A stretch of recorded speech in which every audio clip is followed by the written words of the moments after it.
C'est parfois moins cher d'acheter que de louer. Donc oui, il faut acheter, sauf à Paris.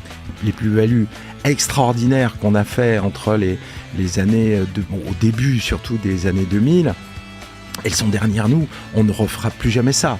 Personne n'a jamais perdu d'argent en immobilier sur 10 ans.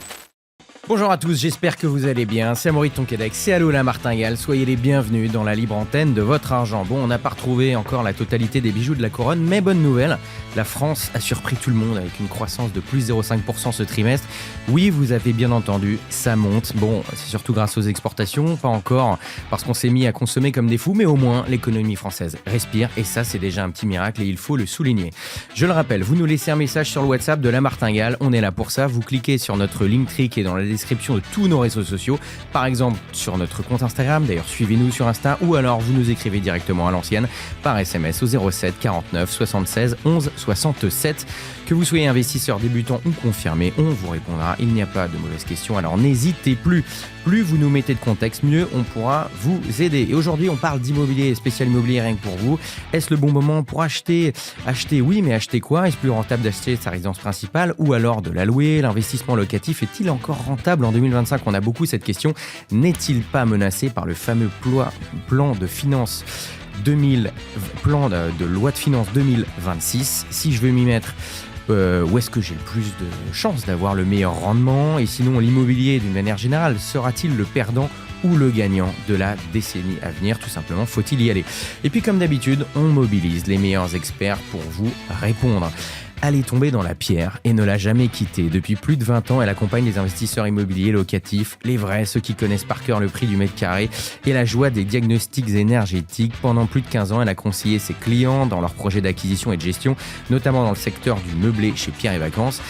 Et puis, il y a 10 ans, elle rejoint Amaris, un cabinet spécialisé dans l'accompagnement fiscal et comptable des investisseurs. Aujourd'hui, elle en assure la direction générale avec une expertise pointue sur la fiscalité des revenus locatifs et en particulier la location meublée. Alors, c'est le profil parfait pour vous répondre. Aurélie Templet est avec nous. Bonjour Aurélie. Bonjour Amaury, bonjour à tous. Et donc, tu es directrice générale d'Amaris Immo. C'est l'histoire d'un jeune négociateur immobilier qui s'envole dans les années 90. Il débarque dans un réseau d'agences, il y apprend les bases, le terrain, les visites, les montages. Et puis, il passe de l'autre côté du guichet, comme on dit, associé, directeur d'agence. Il affine sa spécialité, l'investissement locatif, parce qu'il repère que acheter pour louer, ce n'est pas pareil que vivre dedans. Quelques années plus tard, ils fondent un réseau d'agences dédié exclusivement aux investisseurs. Ils poussent le concept, neuf ou ancien, location meublée ou nue, gestion, conseil, tout y est. Aujourd'hui, il est prof en école immobilière, formateur pour les agents immobiliers et auteur. C'est la personne qu'il vous faut pour survivre dans la jungle immobilière. Et la preuve, il vient tout juste de sortir un livre intitulé « Manuel de survie dans la jungle immobilière » que vous pouvez voir à l'écran si vous nous suivez sur YouTube. D'ailleurs, abonnez-vous à notre chaîne YouTube. On a plein de vidéos toutes les semaines qui tombent rien que pour vous. Stéphane Descartier est avec nous. Bonjour Stéphane. Salut Amaury, bonjour à tous. Et donc, tu fais plein de choses, mais tu es notamment auteur du manuel de survie dans la jungle immobilière. Je suis ravi de vous avoir tous les deux. Ça va être très sympa. Pour ce live, on a reçu beaucoup de questions.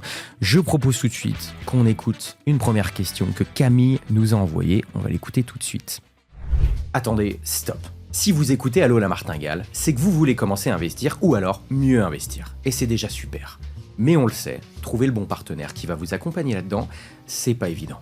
On compare, on demande des avis, et puis on hésite. Alors le plus simple, c'est de faire ça avec quelqu'un qui a déjà fait ses preuves. Mon idée pour vous, mon partenaire, Amundi. Amundi fournit des produits d'investissement à plus de 100 millions de personnes dans 35 pays et sur les 5 continents.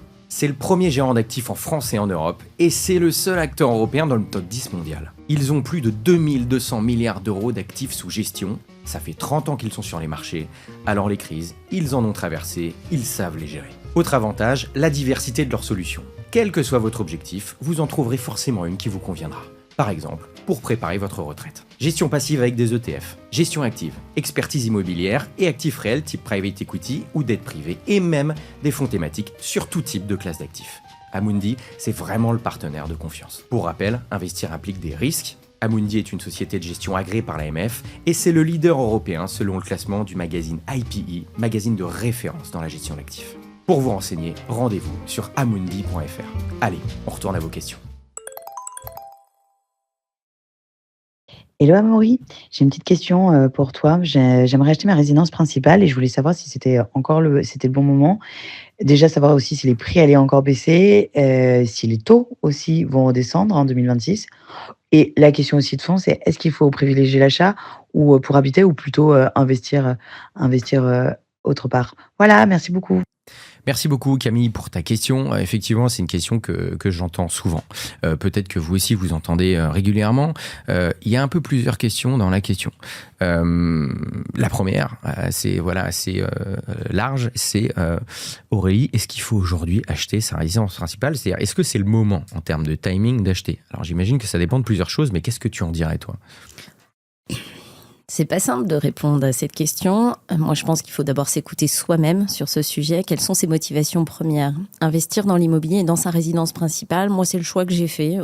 J'ai d'abord décidé d'investir dans ma résidence principale pour après me libérer et aller sur l'investissement locatif. Bien que de nombreux conseils soient à l'inverse, te dire que on va d'abord aller lever de la dette pour acheter l'investissement locatif et ensuite finalement, grâce aux revenus locatifs, on aura très peu entaché son effort d'épargne et donc du coup, c'est une option en tout cas qui est préconisée, mais tout dépend de comment on veut vivre, où on veut vivre, ce qu'on veut faire en fait. C'est quoi son projet de vie derrière? Moi, mon projet de vie, c'était de faire construire ma maison, de vivre dans ma maison. Ça me faisait rêver, donc j'ai fait ce choix-ci.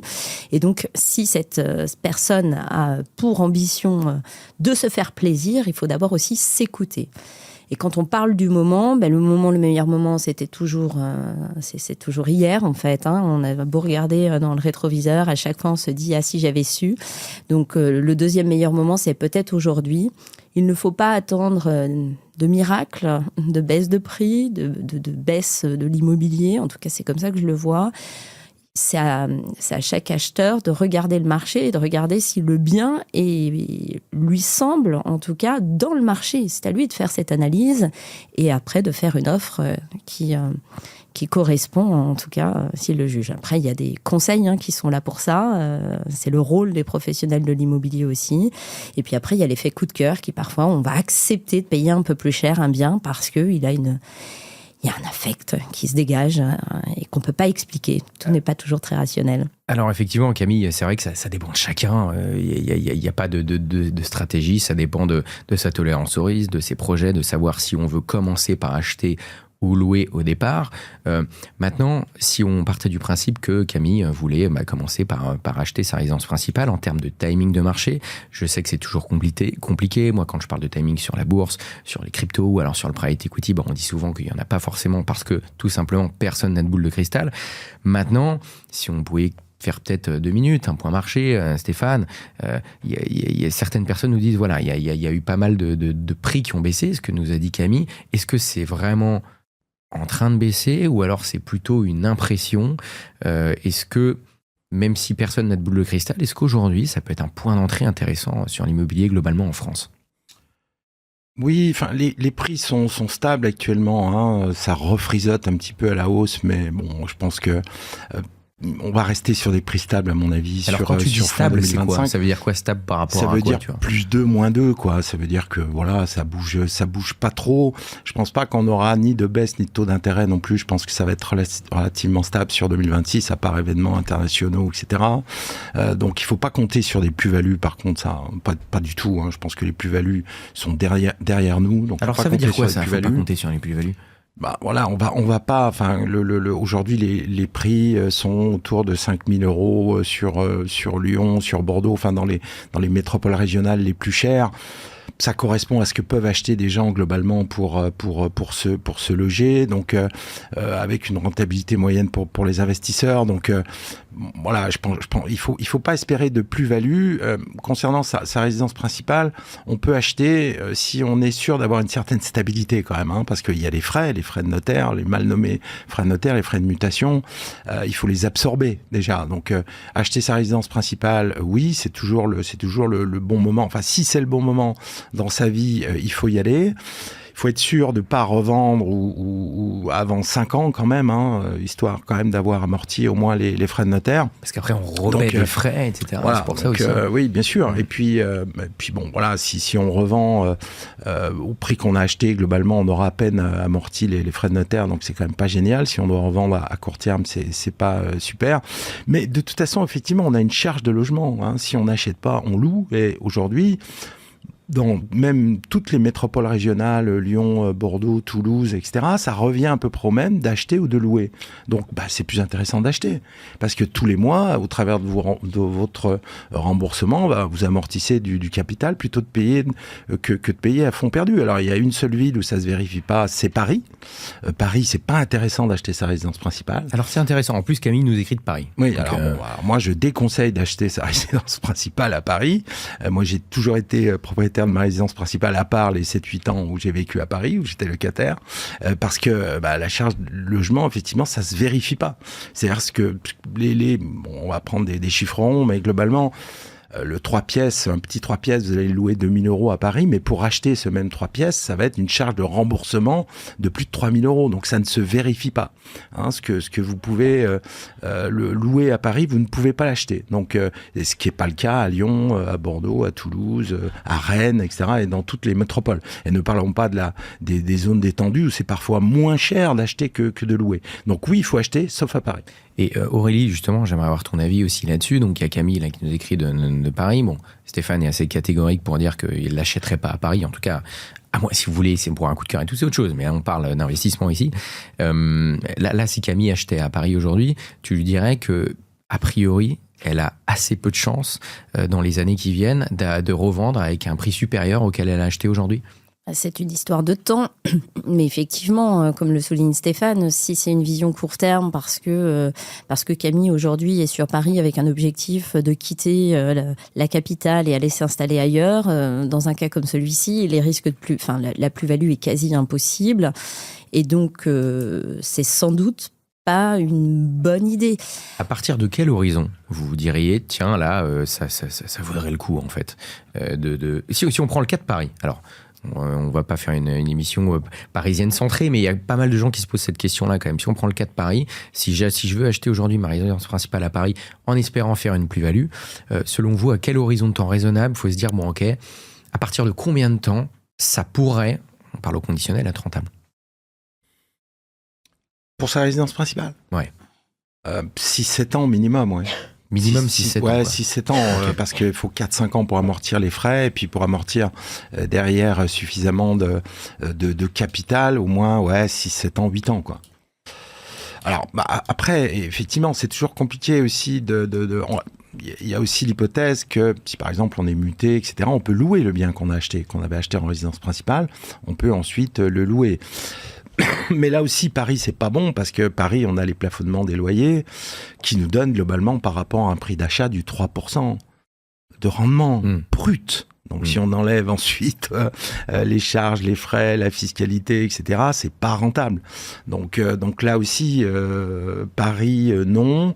Il faut rester locataire. En revanche, une métropole, etc., même si on est muté au bout de 4-5 ans, à ce moment-là, on peut louer le bien. On n'est pas obligé tout de suite de le revendre, mais on peut le louer et avoir un rendement correct.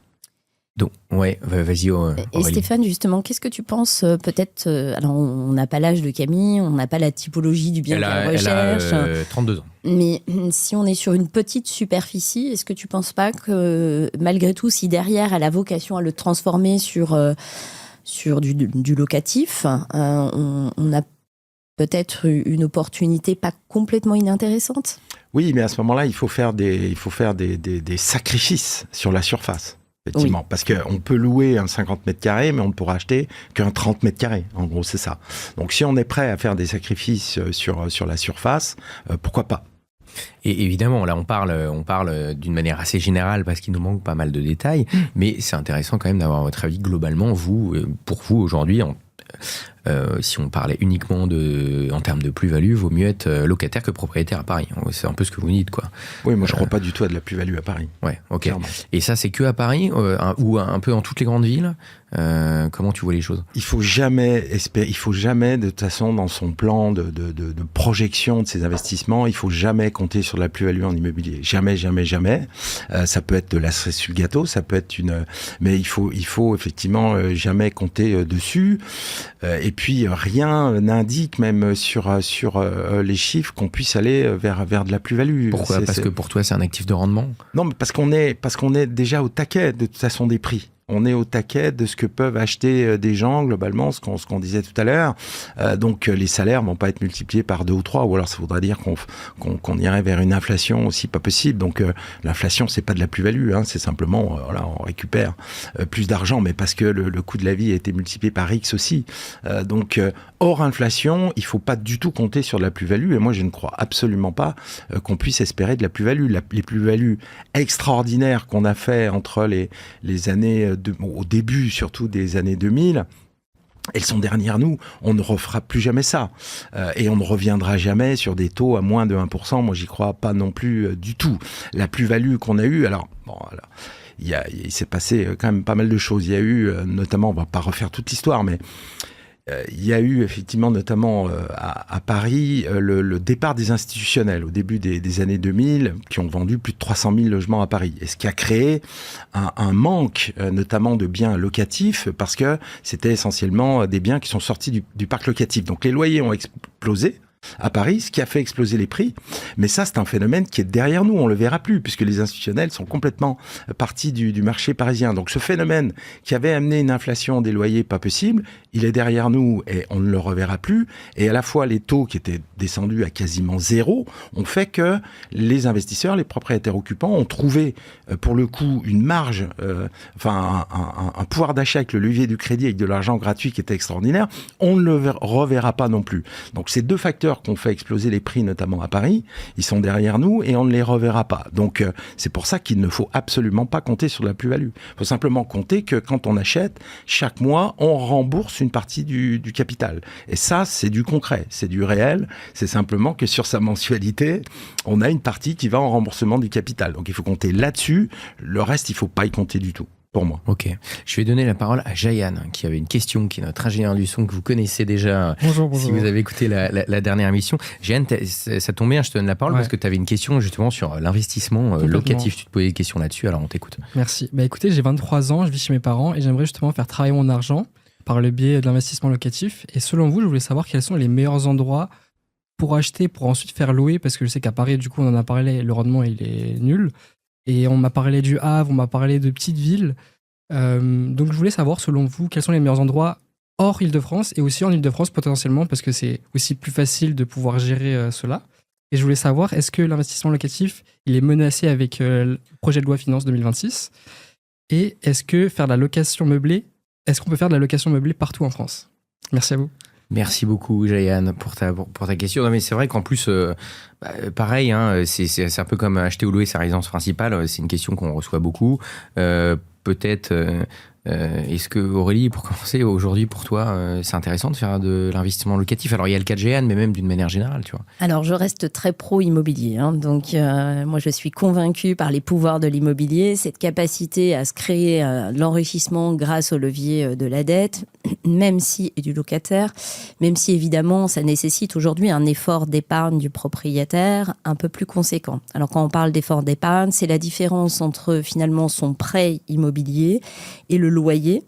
Il existait un temps, en tout cas, où on arrivait facilement à l'équilibrer. Aujourd'hui, il faut, dans la plupart des cas, mettre quand même un peu, voire beaucoup, pour contribuer au paiement de cette échéance de prêt. Pour autant, au bout du bout, la quote-part de la participation du locataire est très importante. Et donc, si en plus on travaille bien sa fiscalité ou son choix et qu'on a bien réussi à optimiser son logement et donc le loyer qui va avec, on peut avoir des rendements qui restent assez intéressants. Et alors, Ouais, justement, j'allais dire les rendements. Bon, le pays est assez grand. Si on écoute Stéphane, il nous dit qu'il n'y a pas a priori. Alors, on parlait de la résidence principale. Remarque, c'est peut-être autre chose pour louer. Mais là, tirer où aujourd'hui ? Est-ce qu'il y a des zones à privilégier ou alors des critères pour chercher ces zones-là ? Ou est-ce que, voilà, aujourd'hui, si on n'a pas spécialement de contraintes, on dit bon, moi j'ai un peu d'argent à investir.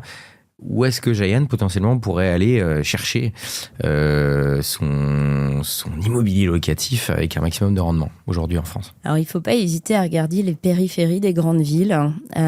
Souvent, en fait, la population n'arrive pas à se loger dans les cœurs de ville et s'éloigne, et est capable de s'éloigner aussi pour parfois gagner en confort de vie, surtout quand le couple s'installe, les enfants arrivent, on privilégie un cadre de vie parfois un peu différent, et donc on a la demande en périphérie des villes. Et en périphérie des villes, on a des différences qui sont importantes. Moi, j'aurais plutôt tendance, et d'ailleurs c'est les stratégies locatives que je mets en place, d'aller plutôt sur des territoires là où les gens ne vont pas, mais pour autant, il y a une demande. La demande de logement locatif en France, ce n'est pas que les métropoles. C'est partout, les territoires ruraux, c'est identique. On souffre de la même problématique. Il n'y a pas suffisamment de construction. Donc, il y a plein de phénomènes. Hein. Il y a notamment la loi ZAN qui avait vocation à supprimer, en tout cas limiter l'artificialisation des sols, et donc du coup de limiter la construction. Les règles de construction sont très très compliquées dans les révisions de PLU, etc. Et donc moins de possibilités de construire, même dans les territoires ruraux. Et pour autant, il y a une demande qui est très très forte. Donc moi, ma stratégie, elle est plutôt basée sur celle-ci, parce que le coût de l'immobilier est bien inférieur. Par contre, il faut connaître son territoire. Ça nécessite de s'assurer que la ville, elle est quand même en croissance et non en décroissance. Donc, il suffit de regarder les courbes de l'INSEE pour voir ce qui se passe, regarder les villes à côté, aller s'approcher quand même de villes assez dynamiques. Et il y a du potentiel parce que les écarts de loyer sont finalement très peu différents avec les villes. Il y a forcément une décote, mais très peu de différence au regard de la raréfaction de l'offre, et avec des produits immobiliers beaucoup plus intéressants. Et pour le coup, je peux croire à une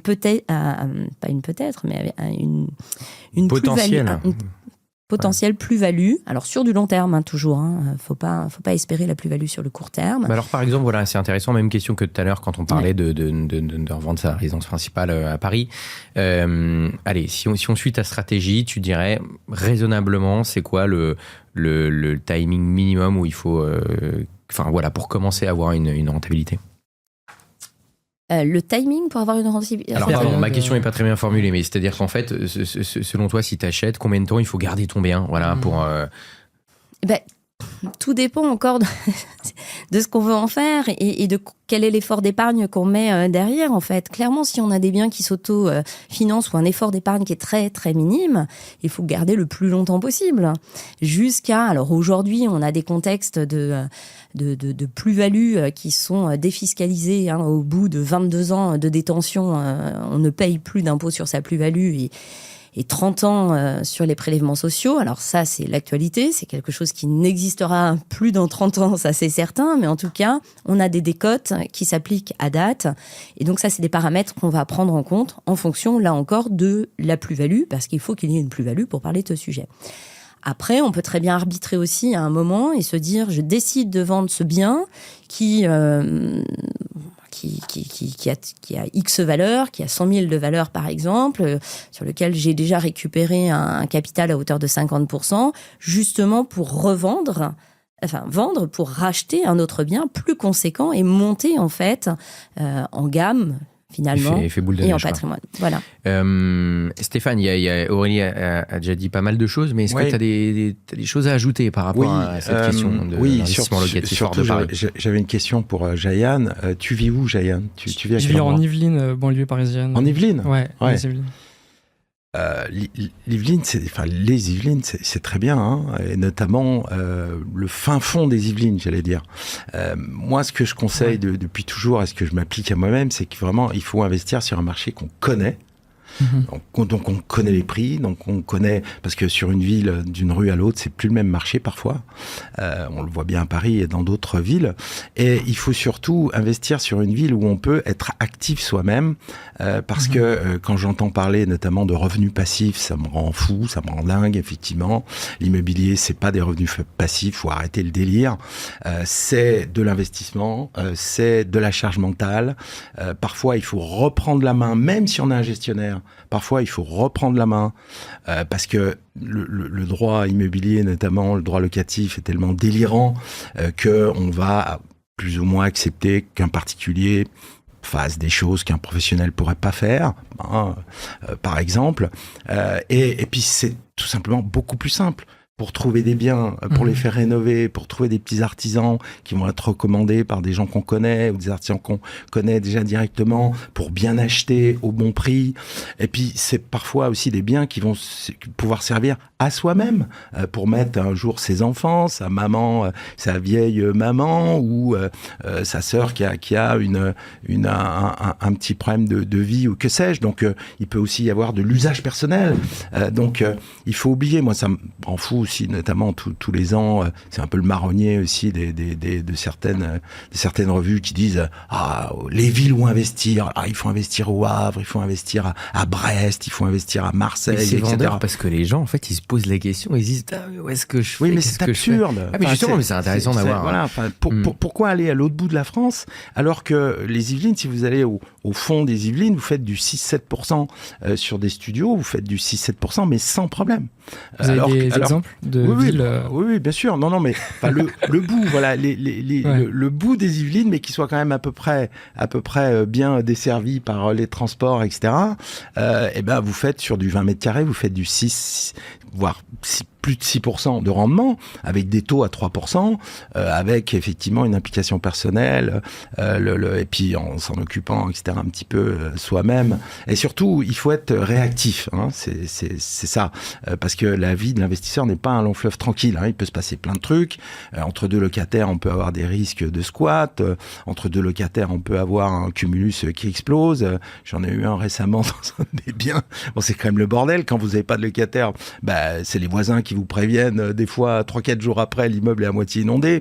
Donc, il faut pouvoir être réactif et accepter cette partie de charge mentale. Et effectivement, l'immobilier, c'est quand même génial parce qu'on peut placer l'argent de son banquier. L'effet de levier, c'est quand même fabuleux.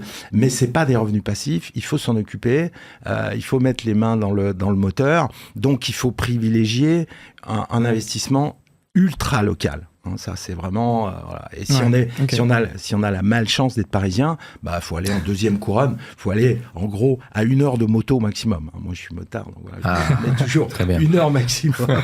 Et là, voilà, faut pouvoir réagir dans l'heure. C'est ça l'histoire. Jehan, le bonheur est à portée de main. Ça sert à rien d'aller trop loin. Mais non, mais c'est vrai qu'il peut y avoir des trucs, des intempéries. Même, il y a eu une tornade complètement folle dans le 95 il y a quelques semaines. Enfin, des trucs, voilà, il faut être prêt à ça. Il y avait une question aussi que se posait Jehan, c'est de se dire est-ce quand même ce projet de loi de finances 2026 qui fait quand même beaucoup parler, on invente des taxes tous les jours et tout, est-ce qu'il va encore faire bon entre guillemets d'être propriétaire en 2026? Est-ce que c'est encore une bonne chose d'aller se lancer dans des investissements locatifs avec un contexte réglementaire et politique tel qu'il est aujourd'hui?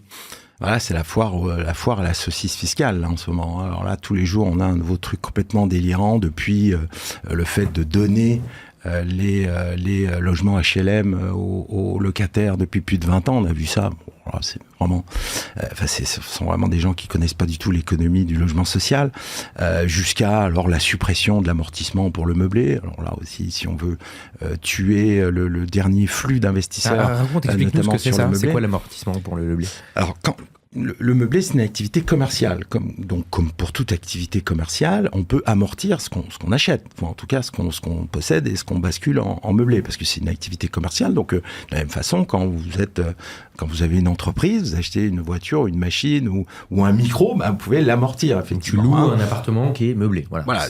Quand on loue un appartement meublé, effectivement, ces meubles, on les amortit, et son investissement qu'on a fait au travers de son appartement, on peut l'amortir. Alors maintenant, c'est des amortissements par composants, donc il faut amortir le gros œuvre sur 50 ans, le second œuvre sur 30 ans, etc. Enfin, je vous passe les détails. Je te passe les détails, c'est quand même assez croquignolesque, mais globalement, ça permet de neutraliser la fiscalité sur les loyers sur de longues périodes. Et si on a en plus des intérêts d'emprunt, si on a investi au travers d'un crédit, on arrive à neutraliser les impôts sur les loyers sur de longues périodes, 15 ans, 16 ans, Et voire, ça, c'est menacé. voire un petit peu plus. Alors, c'est menacé puisqu'il y a eu, alors de voter, de plus voter, etc., la suppression des amortissements sur le meublé. Donc on sortirait, alors on comprend pas trop comment ce serait plus une activité commerciale, donc on sortirait du BIC, ou enfin bon, plus personne n'y comprend rien. Mais enfin, là aussi, gardons la tête froide. Qui pense encore aujourd'hui, début novembre 2025, que le budget pourra être voté? Moi, j'y crois pas du tout. On est de moins en moins à pouvoir le croire. Donc, est-ce que ça va pas se finir par amendement, etc. Bon, voilà. Donc, c'est attendons de voir ce qui va se passer. Mais moi, personnellement, je peux pas y croire. Je peux pas y croire. On n'a pas besoin de plus d'impôts vis-à-vis de l'investissement locatif. On a plutôt besoin de l'inverse. Donc, si on rajoute de la fiscalité, notamment sur l'activité meublée, qui était pour l'instant à peu près épargnée, bien qu'il y ait eu déjà depuis cette année la reprise des amortissements pour le calcul de la plus-value. Donc ça, c'était déjà un signal qui n'était pas terrible. Mais si maintenant on supprime carrément les amortissements, bah là, ça sera la fin de la location meublée, quasiment. Donc le nu, plus personne ne veut en faire. Aujourd'hui, il faut être maso pour louer en nu, à part si on a beaucoup de Rappelle travaux. ce que c'est pour les gens qui ne connaîtraient pas louer en nu, ça veut dire quoi? Ça veut dire louer un appartement non meublé avec des baux de 3 ans, voire des baux de 6 ans si on est en SCI. Et c'est surtout une fiscalité qui est horrible, parce que vos loyers, vous enlevez vos charges et ensuite ça rentre dans votre tranche marginale d'imposition, plus les prélèvements sociaux à 17,2. Donc si vous êtes dans la tranche, la deuxième tranche à 30%, ça vous fait 30% plus 17,2, donc 47,2. Donc ça veut dire déjà on vous prend la moitié de vos loyers nets. Alors si vous êtes dans la tranche à 41 ou 45 ou plus, bon voilà, on vous va donner jusqu'aux 2/3 de vos loyers nets. Donc plus personne ne veut faire de nu, là c'est clair. Mais là, ce que tu nous dis aujourd'hui, c'est que pour des gens qui voudraient potentiellement se mettre à l'investissement locatif, le projet de loi de finances 2026, aujourd'hui, alors, même s'il présente tout un tas de choses, etc., toi, t'y crois pas trop, a priori, ça va pas être plus menacé que ça. T'es du même avis, Aurélie? Alors, je partage l'avis de Stéphane. Le budget me semble peu probable qu'il soit voté ainsi. J'apporterai juste une petite correction dans le sens où il y a eu un amendement qui a été déposé en vue de la suppression des amortissements en location meublée, mais qui n'a pas été retenu en première lecture. Maintenant, il y a de nouveaux amendements qui arrivent. Il y en a un qui est aujourd'hui l'amendement du suppléant de notre ancienne ministre Valérie Liétard, qui a pour vocation de soutenir l'investissement locatif en intégrant, donc en conservant le régime du meublé actuel et en intégrant pour le nu ou pour le meublé un amortissement sur de nouveaux biens neufs ou anciens avec une quote-part de travaux de plus de 20%, permettant d'avoir ce mécanisme identique sur ces deux dispositifs. Celui-ci est plutôt assez sain. En fait, ce que cherche surtout l'investisseur, c'est de la stabilité. Donc, c'est dans ces conditions c'est vrai qu'on porte aussi ce projet. Maintenant, comme le budget risque de ne pas être voté, on risque de revenir tout simplement à la case zéro. Et rappelons que dans le projet de loi de finances 2026, il n'y avait rien sur le logement. Donc, c'est assez incroyable. On est quand même en pleine crise du logement, crise immobilière. On manque cruellement de nouvelles surfaces. On n'arrive pas à loger nos populations et on n'a rien. Donc, évidemment, le contexte est particulier. Ok, on va écouter une question de Thomas. Alors, Thomas nous a envoyé 2 questions, mais je commence par la deuxième parce que c'est un rapport avec ce qu'on dit là. Donc, on va écouter tout de suite la question de Thomas, qui a un rapport justement avec le locatif. Hello, la team La Martingale, c'est Thomas à nouveau. J'avais une petite question pour vous, en fait, pour investir dans l'immobilier, locatif notamment. J'ai pas beaucoup de temps à y consacrer. Et c'est vrai que visiter, faire les travaux ensuite, mettre en location, etc., c'est quand même assez laborieux. Il faut bien travailler à un moment si on veut pouvoir investir. Ma question derrière, c'est qu'il y avait des boîtes à un moment, comme Mastéos et d'autres, qui facilitaient ça pour les particuliers. Elles se sont pour la plupart crashées. Est-ce qu'il y en a des nouvelles auxquelles on peut faire confiance? Est-ce que c'est quelque chose que vous conseillez? Comment on peut s'organiser si on ne peut pas faire appel à ce type de société pour que ça ne prenne pas trop de temps pour pouvoir investir, parce que c'est quand même intéressant le levier de la dette pour pouvoir faire croître son patrimoine. Merci beaucoup. Merci beaucoup Thomas pour ta question. Intéressante, il nous dit 2-3 choses intéressantes. La première, c'est qu'il nous dit voilà, moi mon métier c'est pas l'immobilier, je travaille pour pouvoir investir en immobilier, j'ai pas beaucoup de temps. Donc moi j'aimerais potentiellement, je dis moi c'est Thomas, j'aimerais potentiellement confier ça à des professionnels, sauf que j'ai vu qu'il y a eu des soucis pour certains. Est-ce qu'il y en a aujourd'hui qui sont dignes de confiance? Est-ce que ça peut être intéressant d'avoir un intermédiaire? Et au-delà de l'intermédiaire, si il fait sans intermédiaire, est-ce que vous avez des tips, des solutions pour essayer d'optimiser un petit peu tout ça, que ça prenne le moins de temps possible et qu'il y ait le moins d'emmerde possible, entre guillemets, parce que l'immobilier, mine de rien, c'est un métier. Voilà.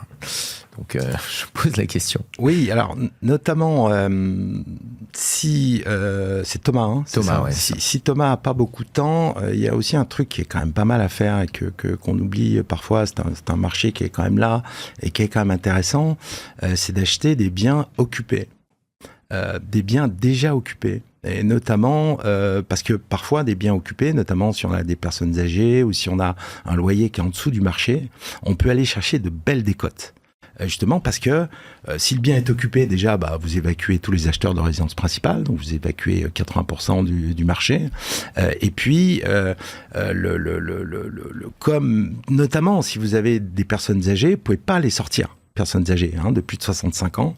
Ou alors si la personne est là depuis longtemps, donc elle a un petit loyer parce qu'elle a juste suivi les évolutions du loyer. Donc, ce qui fait que si c'est une personne âgée, si le loyer est inférieur au marché, on peut avoir des décotes jusqu'à 25-30%.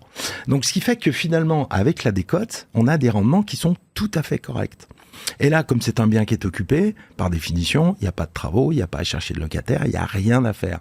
Et le jour où la personne quand même s'en va, parce qu'un jour ou l'autre, il finit par partir, là, on retrouve, là pour le coup, on peut faire réellement de la plus-value, même sur un marché flat, mais parce que la décote qu'on a achetée, la cause de la décote pour laquelle on avait eu cette décote disparaît, puisque le locataire notamment s'en va à un moment donné en maison de retraite ou les pieds devant, pardonnez-moi l'expression. Donc à ce moment-là, on retrouve, on fait une belle plus-value et puis on peut réactualiser le loyer, etc. Donc pour les gens qui n'ont pas du tout de temps, qui veulent pas y consacrer du temps, d'acheter des biens occupés, ça peut être intéressant. Alors après, pour travailler la fiscalité, si c'est en nu, c'est un petit peu compliqué, donc il faut aller chercher des travaux sur une autre opération. Donc, mais chaque cas là va être à analyser précisément. Mais d'acheter des biens occupés, ça peut être intéressant. Et ces biens occupés, on les trouve chez tous les professionnels de l'immobilier, notamment chez les administrateurs de biens.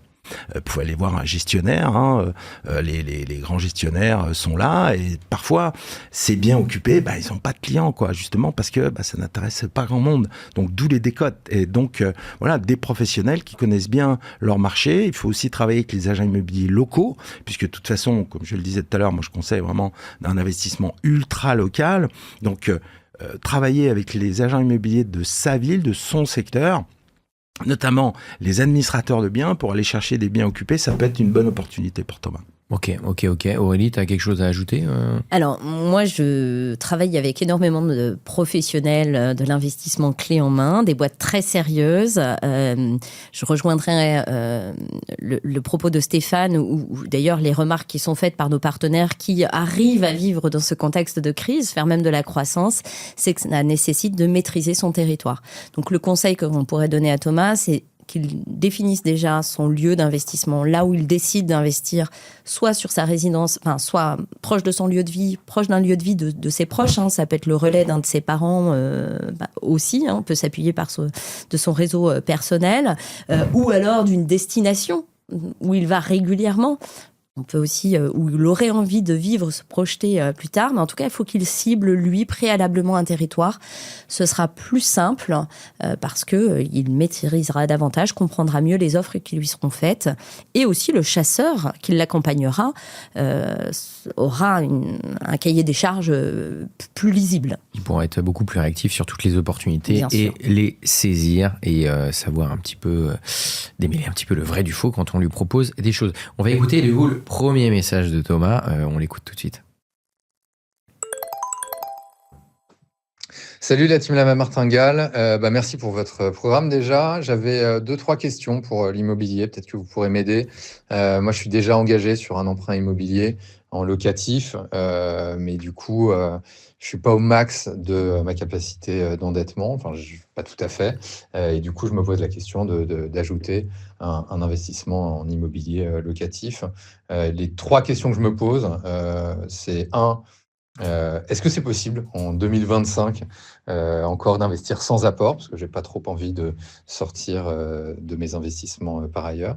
La deuxième, c'est est-ce qu'il y a une possibilité de dépasser les 33-35% d'endettement max, notamment si on compte dans ses revenus les loyers d'un autre investissement immobilier. Et la troisième question, c'est par rapport à la fiscalité au montage pour faire cette acquisition.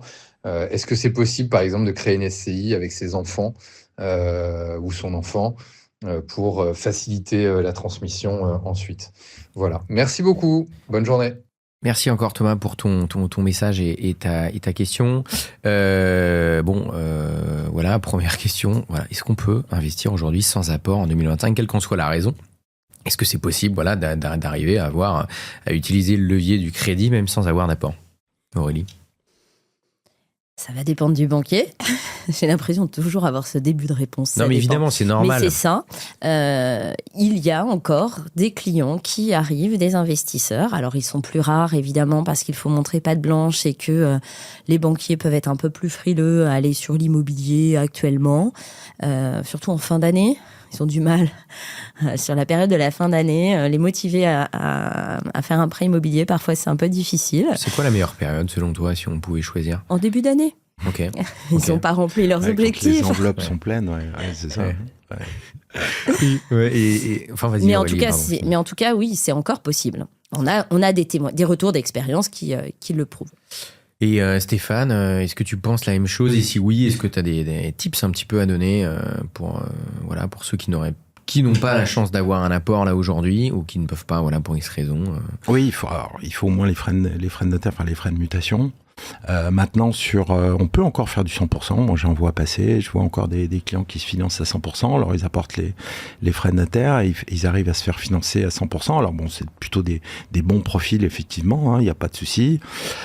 Alors, par rapport à la deuxième question aussi, les 35% d'endettement, certaines banques vont considérer qu'effectivement, en SCI, c'est une société, donc vous êtes une société, vous échappez aux contraintes des 35% qui s'adressent aux particuliers. Peut-être reposons les bases pour ceux qui connaîtraient pas. C'est quoi la règle des 35% là, dans une banque quand on fait un emprunt? C'est un des comités Théodule dont on a le secret, le HCSF, qui avait été créé par François Hollande et donc qui a été maintenu. Donc, c'est l'État en fait, parce que le HCSF, c'est le président de la Banque de France et le ministre des Finances. Donc c'est l'État qui a dit à un moment donné, c'est 35% d'endettement au maximum. Ils ont supprimé surtout ce qui a été très difficile pour l'investissement locatif. Ils ont supprimé la notion de reste à vivre. C'est-à-dire que vous gagnez 30 000 euros ou 5 000 euros, il n'y a plus de reste à vivre, il n'y a plus cette notion de reste à vivre. Donc ça, c'est complètement délirant, mais c'est comme ça. Donc, effectivement, on impose, les banques n'ont pas le droit, entre guillemets, de prêter à plus de 35%. Il y a des petites dérogations, elles peuvent avoir quelques pourcents de dossiers qu'elles passent quand même au-delà. Et certaines banques, alors pas toutes, mais certaines banques considèrent que si on investit en SCI, c'est une société, donc les règles ne s'appliquent pas aux sociétés comme elles s'appliquent aux particuliers. Donc, par l'intermédiaire d'une SCI, certaines banques, mais pas toutes, acceptent d'aller au-delà de 35%. Voilà. Donc, aujourd'hui, globalement, c'est quand même compliqué. Alors, bien sûr, on ajoute par rapport à ses revenus, on ajoute ses loyers, mais pas la totalité de ses loyers. Les loyers sont pondérés à 70-80%. Et il ne faut pas dépasser donc l'endettement de ses revenus plus de ses loyers de 35%. Et on peut s'en sortir notamment en montant une SCI. Mais il ne faut pas faire une SCI uniquement pour ça. Voilà. Voilà le principal avantage. Et pour terminer sur les SCI, je crois que Thomas posait... Oui, il avait une question un petit peu sur la fiscalité. Oui. Est-ce que c'est intéressant d'ouvrir une SCI, par exemple, pour mes enfants Alors, il n'y a pas d'avantages fiscaux sur une SCI à l'IR. Une SCI à l'IS, oui, il y a des avantages fiscaux, mais il y a de fortes contraintes, notamment à la revente. La SCI à l'IR classique, il n'y a pas d'avantages fiscaux. On paye exactement les mêmes impôts, proportionnellement à ses parts. Il y a un avantage en termes de transmission, puisque le mécanisme, quand on transmet des parts de SCI, on enlève la dette. C'est ça l'avantage. C'est-à-dire que si vous avez, par exemple, un immeuble de 1 million d'euros et que vous avez 1 million d'euros de crédit, vous venez d'acheter l'immeuble en SCI, vous avez un immeuble d'1 million et vous avez un crédit d'1 million, votre SCI, elle vaut actif moins passif, c'est-à-dire l'immeuble moins la dette. C'est-à-dire votre SCI, elle vaut 0. Donc, pendant que votre SCI vaut 0, les parts que vous donnez sont taxées à 0 puisque le capital est à 0. Donc, c'est ça l'intérêt d'une SCI, c'est quand on va donner des parts, ce qui est encore mieux, c'est de donner la nue propriété des parts, comme ça, les parents, par exemple, gardent les loyers et ils donnent la nue propriété des parts aux enfants. Et s'il y a une forte dette, la transmission va se faire gratuitement, ça ne coûte rien. Tandis que si vous n'avez pas fait de SCI, votre immeuble de 1 million d'euros, c'est plus de 200 000 de frais de succession. Donc, est-ce que les gens préfèrent 200 000 ou 0 ? Les gens préfèrent 0, c'est pour ça qu'il y a plus de 2 millions de SCI matriculés en France. C'est beaucoup quand même pour transmettre. Pour finir sur l'histoire de l'apport, il y a une question, Aurélie, qui nous vient souvent, c'est faut-il plutôt allonger la durée de son crédit ou alors plutôt augmenter son apport ? C'est quoi ton avis là-dessus ? Alors moi, je suis plutôt de la team allonger la durée de son crédit. C'est-à-dire que plus j'allonge, finalement, moins j'ai d'efforts à mettre et plus, en fait, c'est cet effet de levier qui participe à mon enrichissement. Donc, tu augmentes l'effet de levier en faisant ça ? C'est ça. Ouais, Stéphane, pareil. Oui, pour du locatif, oui. Pour du locatif, il faut emprunter le plus possible sur le plus longtemps possible. Pour la résidence principale, c'est l'inverse. C'est facile à se rappeler. Pour la résidence principale, il faut emprunter le moins possible et sur le plus court possible, parce qu'on ne déduit pas les intérêts d'emprunt. Mais en locatif, comme on déduit les intérêts d'emprunt, c'est l'inverse. C'est le plus long possible avec le moins d'apport possible. Très clair. On va prendre une dernière question de Jayan. Allez, je suis de retour. Voilà, le retour de Jayan. Jayan, on t'écoute. Complètement. Donc après tout ce qu'on a dit, est-ce que l'immobilier, pour vous, ça reste une valeur refuge ? Et quelle est la place que doit avoir l'investissement immobilier dans un portefeuille pour qu'on soit équilibré? Et dans les prochaines années, les prochaines décennies, est-ce que l'immobilier, ça sera le grand gagnant ou le grand perdant? Aïe, vaste question. Merci beaucoup, Jayan. Non, mais c'est vrai, voilà. Et reste avec nous. Après, on a les questions cash, juste avant la fin de l'émission. Mais là, c'est vrai que voilà, on parle là, on parle vraiment de l'immobilier au global. On parle pas forcément de locatif ou de résidence principale. Et ça, voilà, l'immobilier au global. Est-ce qu'aujourd'hui, on peut considérer ça encore comme une valeur refuge? C'est-à-dire, où si on investit dans la pierre, on est à peu près sûr que son argent ne s'érode pas. Voilà, première question. Après, deuxième question, est-ce que, au-delà du fait que ce soit une valeur refuge, est-ce qu'on peut espérer quand même des plus-values? Alors, dans les plus-values, ça peut être, il y a différents types de faire de l'argent en immobilier. Ça peut être, voilà, revendre un bien avec une plus-value ou alors avoir des rendements passifs, même si je sais que tu n'aimes pas trop ce terme, Stéphane, mais voilà, je m'exprime comme je peux pour que tout le monde comprenne. Parce qu'on parle des investisseurs et des investisseuses. Voilà, quel est votre avis un peu sur tout ça là, pour finir l'émission là-dessus, Aurélie? Alors moi, l'immobilier, pour moi, ça, en fait, l'immobilier, le gros avantage, c'est que c'est factuel. On le touche, on sait où s'y situer, on peut suivre son évolution, sa valeur. Contrairement à des placements financiers où finalement on va les donner à un tiers qui va gérer pour son compte et qui va lui arbitrer dans des entreprises. C'est palpable ce que tu me dis. Voilà, c'est palpable. Pour moi, ce côté-là est très important parce que ça, c'est propre à ma personnalité. J'ai besoin, en tout cas, de visualiser mes investissements immobiliers. Donc ça prendra forcément une part très importante dans la constitution de mon patrimoine. La résidence principale, pour moi, plus tôt on va se décharger de cette charge financière, mieux c'est. Donc évidemment, si on peut ne plus avoir à supporter de payer pour se loger, c'est quand même l'idéal. Et enfin, je crois quand même à une évolution de l'immobilier qui suivra l'inflation, pas des plus-values incroyables, mais quand on regarde dans le rétroviseur, on a malgré tout toujours une inflation et on a toujours une augmentation de la valeur de l'immobilier. Et alors là, comme on a de moins en moins quand même de construction, on peut imaginer qu'on pourra peut-être se battre davantage pour pouvoir avoir du bon immobilier. Après, l'immobilier, ça nécessite de l'entretien, ça nécessite aussi de mobiliser des ressources par ailleurs. Il faut l'avoir en tête, mais c'est bien d'avoir un peu d'épargne de côté pour pouvoir d'avoir de la disponibilité, parce que c'est pas très liquide l'immobilier, faut quand même. Mais pour moi, 1/3 de liquidité, 2/3 d'immobilier, c'est un très bon deal. Ouais, d'accord, c'est pas la recette pour tout le monde. Oui, voilà, c'est pas la prescription qui s'adapte à tous. C'est la mienne. Ça dépend de chacun. Stéphane, toi aujourd'hui, voilà, si tu devais regarder, te projeter un petit peu dans 10 ans, en 2035, est-ce que pour toi, ça peut rester une valeur refuge? Et est-ce que tu peux, voilà, tout simplement, je pose un peu la question cash, mais est-ce que tu peux encore faire de l'argent avec l'immobilier aujourd'hui? Oui, bien sûr. Alors, valeur refuge, l'immobilier a toujours pris l'inflation en France. Personne n'a jamais perdu d'argent en immobilier sur 10 ans. L'immobilier a toujours pris l'inflation. Si on prend la pire décennie 91-2001, l'immobilier a pris l'inflation, y compris à Paris. Alors que entre 91 et 95, on a eu une crise épouvantable. Alors, vous n'étiez pas né, là je vais faire le vieux de service, mais moi je suis arrivé à Paris en 90, effectivement, et j'ai vu à quel point le marché s'est écroulé. Paris avait perdu en valeur plus de 30%. C'était vraiment un très gros traumatisme. Ça, tu crois pas? Tu penses pas que ça peut se reproduire? Non. Ouais. Non. D'ailleurs, on a vu là, avec l'explosion des taux, un truc qu'on n'avait jamais vu aussi. Les taux, quand même fait, on est parti de 0,8 à 5. Moi, j'ai jamais vu ça non plus. Une explosion des taux comme on a connu il y a 2 ans.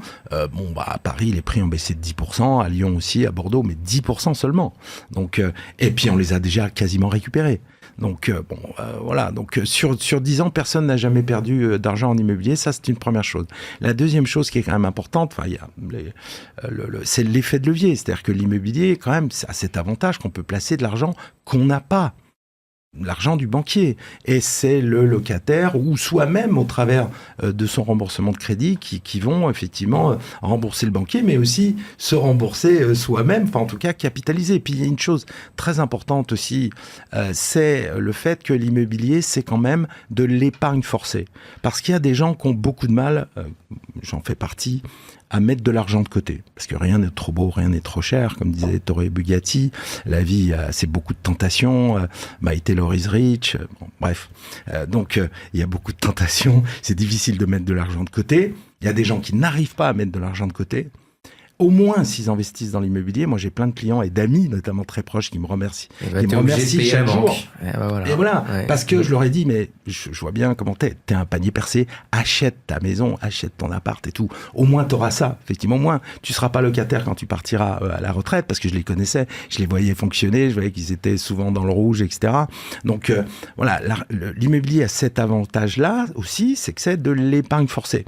Donc, et puis voilà, quand vous avez un petit souci, vous partez un peu moins en vacances, faites un peu moins de resto, mais vous vendez pas tout de suite votre appart. Tandis que placer de l'argent, placer sur son livret A ou sur son assurance vie ou sur du Bitcoin ou que sais-je, c'est quand on peut. Et il y a des gens, ils peuvent jamais, ou ils peuvent un mois, puis après pendant 6 mois, ils font plus rien. Donc un crédit, ça se rembourse. Sinon, on a quand même quelques difficultés. Donc cette notion d'épargne forcée, pour certains profils, est quand même vachement importante parce que ça permet au moins de créer du capital, au moins de créer un capital, et surtout pour éviter d'être à la retraite en étant locataire, parce que ça, avec nos retraites, alors moi ça va pas être Jojo, mais alors vous, mes pauvres, ça va être la catastrophe, on le sait. Et alors ne parlons pas de mes enfants, on sait très bien, de toute façon avec la pyramide des âges, etc., ça va être catastrophique. Donc les futurs retraités qui vont être locataires, mais ça va être une catastrophe, quoi. Ça va vraiment être très compliqué. Donc au moins avoir un toit, soit au travers de sa maison, soit au travers d'investissements locatifs lorsqu'on arrive aux retraites minables qu'on aura, c'est quand même déjà au moins ça de fait, quoi.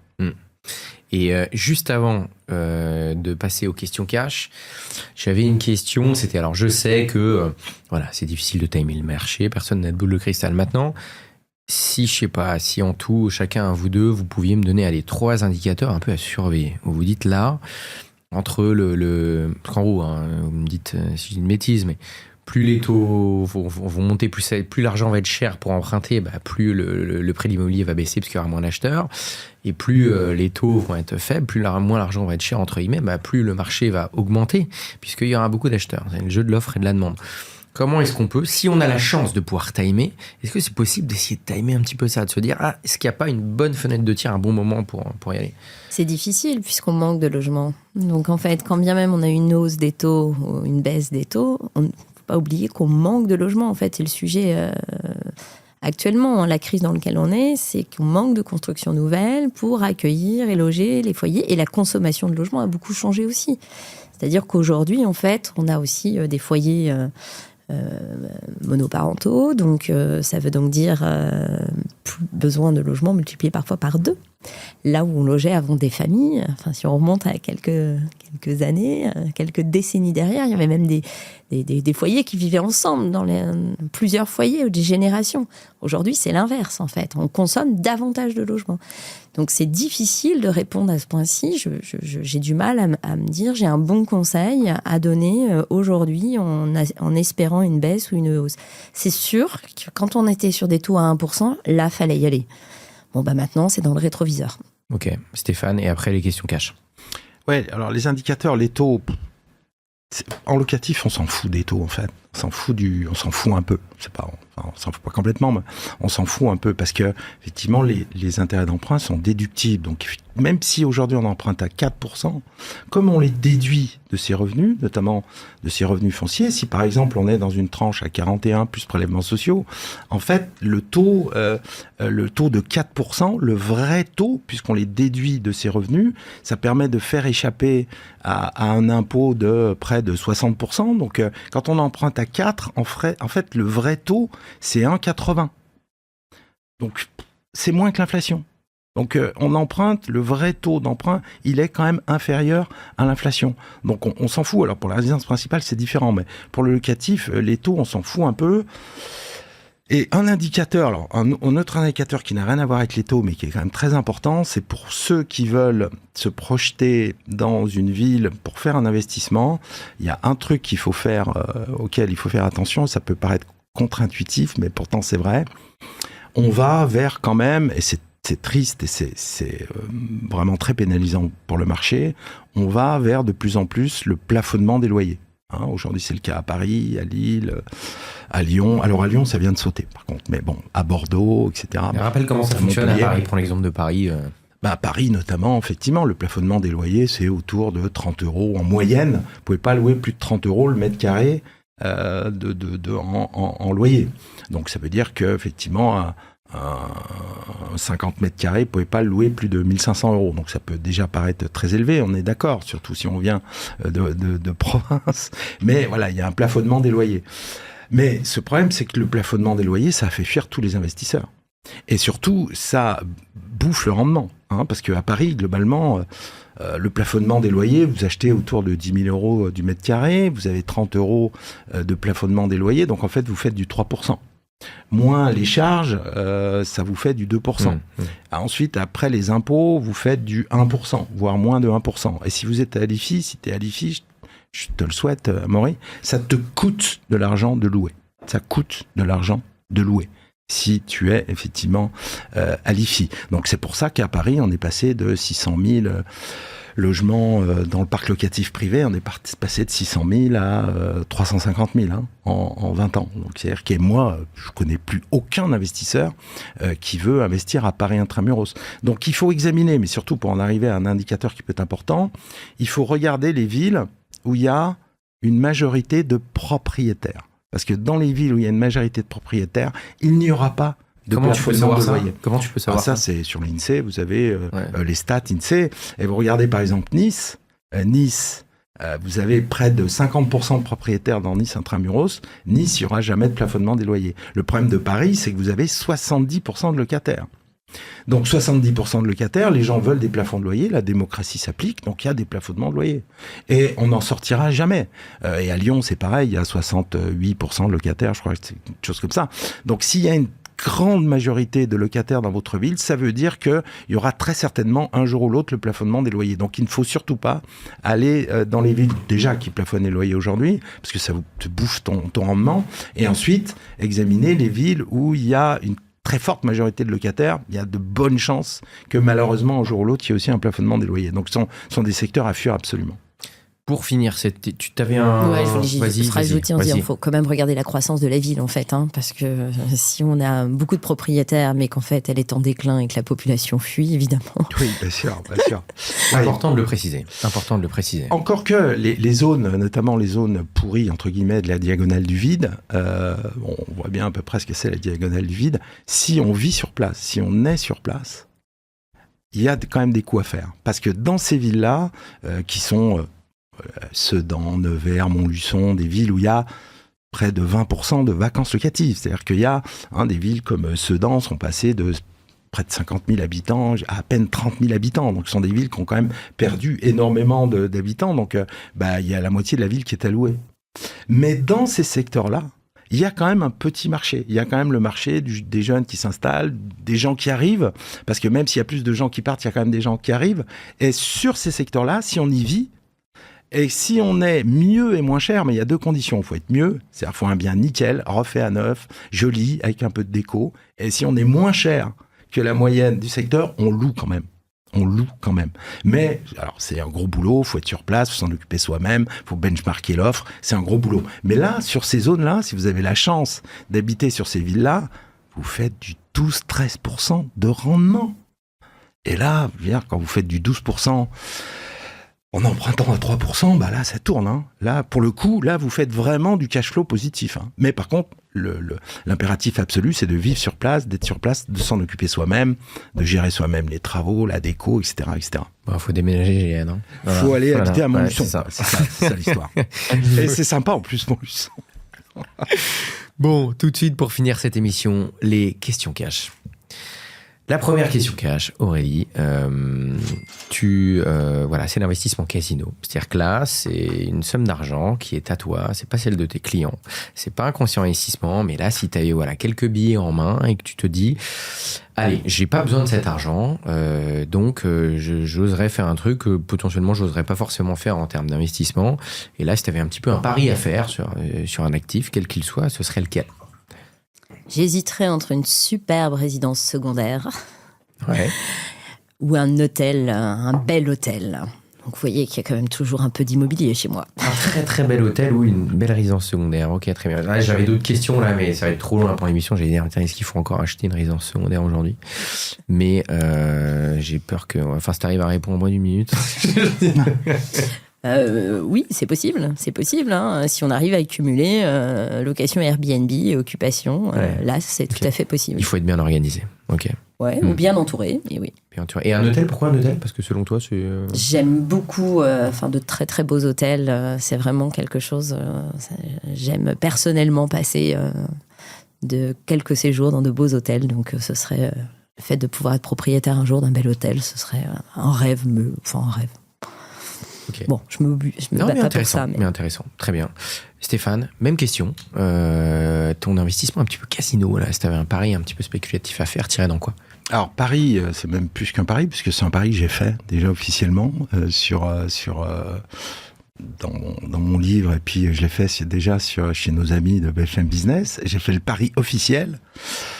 Moi, si j'ai un truc à acheter aujourd'hui, et ce que je conseille à plein de clients en ce moment, c'est les passoires thermiques. Faut acheter des passoires thermiques, faut acheter des jets.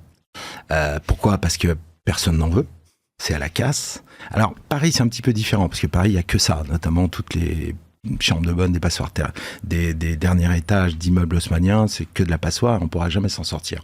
Mais dès qu'on sort de Paris et qu'on va même en deuxième couronne ou dans les métropoles ou dans n'importe quelle ville française, aujourd'hui, les jets sont interdits de louer.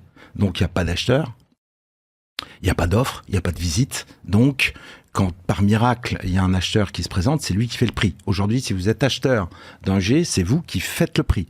Donc, il y a moyen d'avoir des décotes extraordinaires. Et je suis absolument persuadé, tellement que je l'ai parié officiellement, que les interdictions de louer vont suivre la même voie que les ZFE. Hein, tu as vu les ZFE, donc Rappelle-nous peut-être ce que c'est. on interdit à la mamie de rentrer avec sa Twingo 1 dans Paris parce qu'elle pollue, alors qu'il y a des bus diesel C'est les fameuses zones de à qui faible nous émission. détruisent les poumons de motards, etc. Mais bon, bref. Donc voilà, les voitures, globalement, de plus de 10 ans, avaient l'interdiction de rentrer dans Paris, donc ça a sauté, notamment avec Alexandre Jardin, avec son mouvement des gueux, etc., qui a quand même fait le truc. Est les interdictions de louer en France, on est toujours plus malin, hein, parce que l'Europe a imposé les DPE. Donc l'Europe a imposé que chaque locataire ou chaque propriétaire soit au courant de sa consommation énergétique, ce qui est très bien.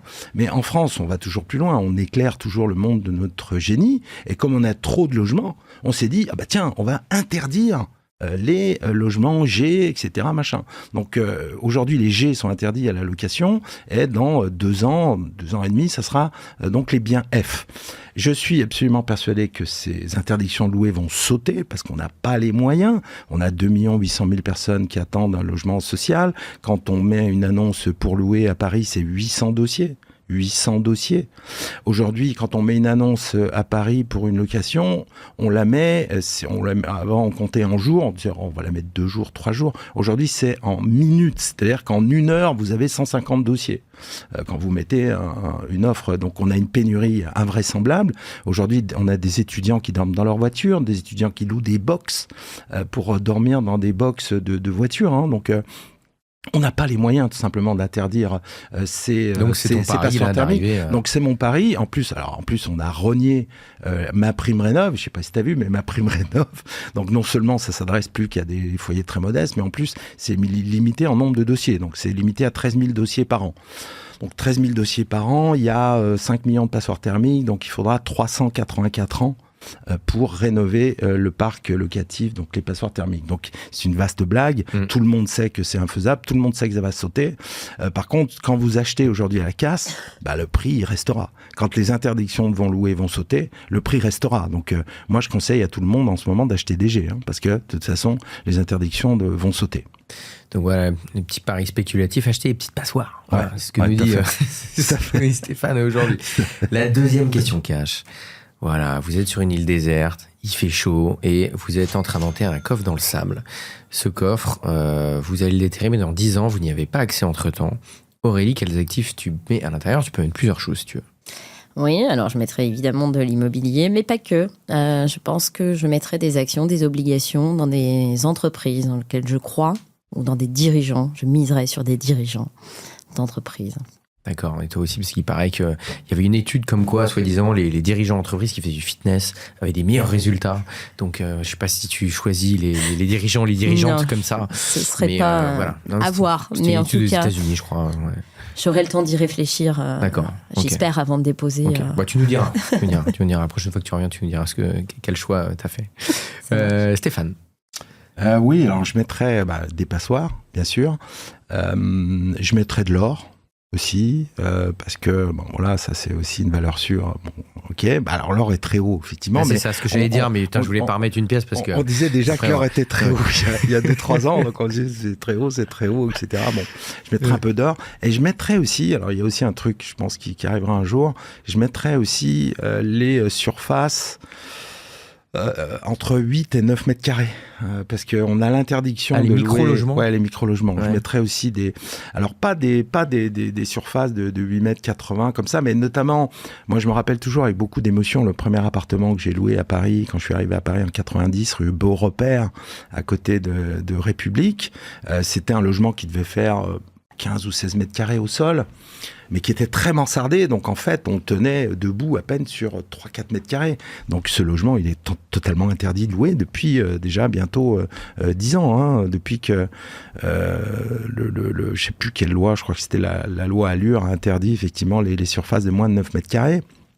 Donc, je pense que ça va sauter, ça aussi, parce que, encore une fois, quand on voit la pénurie de logements, est-ce qu'il vaut mieux vivre dans une chambre mansardée que dans sa voiture? Le choix est vite fait. Donc, je pense que là aussi, on mettra fin à l'hypocrisie. Surtout que ces biens, ils sont quand même loués, hein. Mais ils sont loués à titre de bureau ou à titre de pied-à-terre. parce que notamment en pied-à-terre, on n'est pas obligé effectivement, ça c'est pas la même réglementation, donc ils sont quand même loués, mais c'est quand même compliqué, c'est un peu un marché parallèle entre guillemets, donc je suis sûr que ces interdictions de louer aussi vont sauter, tout simplement parce que là aussi on n'a pas les moyens et il faut arrêter l'hypocrisie. Donc les micro-surfaces, je mettrais ça aussi, ouais. Ok, intéressant. En fait, ce que tu nous dis, c'est qu'il y a des petits coups à faire potentiellement en devançant un petit peu les réglementations qui peuvent être un petit peu absurdes par rapport au marché. Oui, en ayant conscience des délires, surtout auxquels on est arrivé, parce que l'enfer est pavé de bonnes intentions, hein, comme toujours.